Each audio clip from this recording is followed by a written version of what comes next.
Bihar live 7 खबर की तह तक।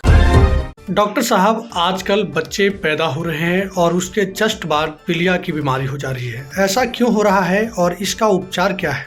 देखिए, आजकल बच्चों में जॉन्डिस, जिसको नियोनेटल जॉन्डिस हम लोग मेडिकल भाषा में बोलते हैं, वो कॉमन है।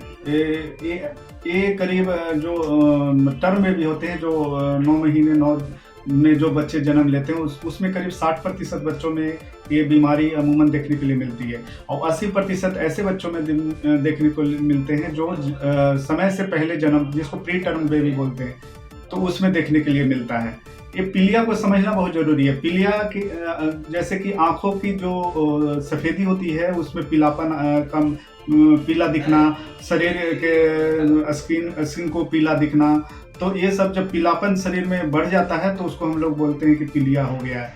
तो पीलिया सबसे पहले समझना चाहिए कि आखिर कितने तरह का होता है।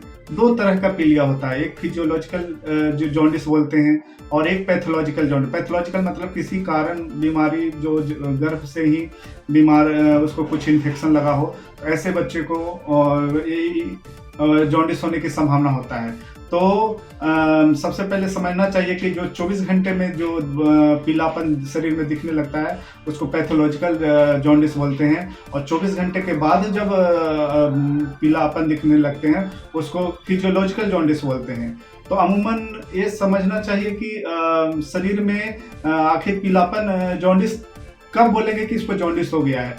तो हर एक बच्चे को शरीर में जॉन्डिस का रहता है, लेकिन अमूमन जो सीरम बिलिरुबिन जो हम लोग बोलते हैं, सीरम और बिलिरुबिन 2 तरह का मॉलिक्यूल होते हैं हीमोग्लोबिन में। तो जब सीरम का मात्रा शरीर में बढ़ने लगता है, और ग्लोबिन मतलब खून, रक्त का जो कण होते हैं उनकी टूटने लगता है, तो उस सीरम की मात्रा बढ़ जाता है। सीरम का कलर होता है पीला, तो शरीर में पीलापन ज़्यादा दिखने लगता है। ये अमूमन जो रेंज होते हैं 5 मिलीग्राम पर डेसीलीटर होता है। अगर 5 से ऊपर अगर किसी को सीरम बिलिरुबिन आ रहा है, तो उसको हम लोग जॉन्डिस बोलते हैं कि जॉन्डिस हो गया है। और ये करीब 12-13 तक अगर ये जॉन्डिस का उसका आता है, तो ऐसे बच्चे को ज़्यादा कुछ करने की ज़रूरत नहीं होती है। वो ऐसे मदर को दूध पिलाएं, दूध प्रॉपर मात्रा में पिलाते रहें, बच्चे को गर्म रखें और उसको प्रॉपर केयर करें, तो ऑटोमेटिक ये खुद ब खुद 4-5 दिनों में ये जॉन्डिस अपनी सबसाइड हो जाता है, ख़त्म हो जाता है। लेकिन जब 13-14 से ऊपर जब पीलिया की मात्रा बढ़ जाती है, तो उसको फोटोथेरेपी की आवश्यकता होती है। फोटोथेरेपी एक तरह का मशीन होता है जिसमें बच्चे को लाइट दिखाई जाती है। वो क्या करता है कि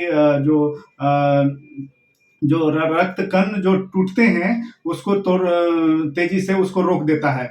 जब रक्त कण टूटना रुक जाएगा तो मल्टीप्लाई होता है, तो रक्त कण की मात्राएं बढ़ जाती है, इसके बाद शरीर लाल दिखने लगता है, पीलापन दिखना बंद हो जाता है। तो हम लोग इस तरह से उसका इलाज किया जाता है फोटोथेरेपी के द्वारा।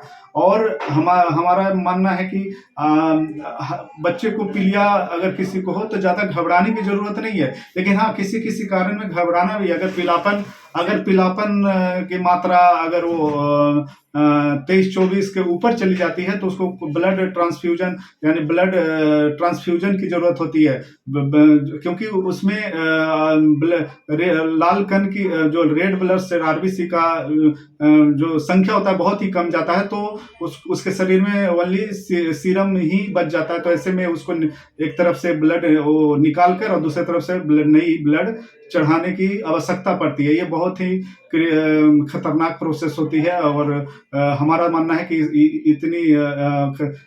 इतना सीवियर होने के पहले ही खास करके माता पिताओं को चाहिए कि अगर पीलापन दिखे तो डायरेक्ट डॉक्टर के पास जाएं और प्रॉपर उसका इलाज कराएं।